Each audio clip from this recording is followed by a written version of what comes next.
तर मग इथे आपण मिरच्या भाजून घेत आहोत मिरचीच्या ठेच्यासाठी. थोडंसं तेल टाकून घ्यायचं आहे. तर आता इथे आपली मिरची मस्त अशी भाजून झालेली आहे, तुम्ही बघू शकता. तर आता इथे आपण मिक्सरला लावून घेणार आहेत मिरच्या थंड झालेल्या आहेत आणि आपण आता हे मिक्सरला लावून घ्यायचं. इथे आपण शेंगदाणे पण टाकणार आहे कूटमध्ये,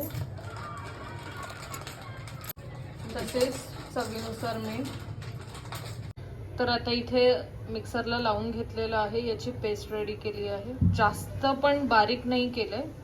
तर मग आता आपण आपल्या मिरचीला तडका देऊया. तर इथे मी तेल टाकलेलं आहे तव्यामध्ये. हे लसूण आणि जिरा जे आपण एकदम बारीक मॅश केलेलं ते आहे. लालसर होईपर्यंत हे भाजून घ्यायचं आहे, छान असं फ्राय करायचं आहे.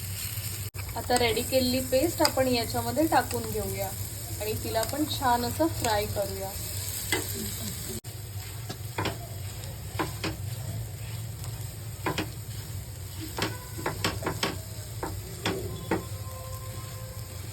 आता इथे आपण याच्यावर थोडा लिंबू पण पिळून घेणार आहे, मस्त आंबट तिखट अशा चवीसाठी.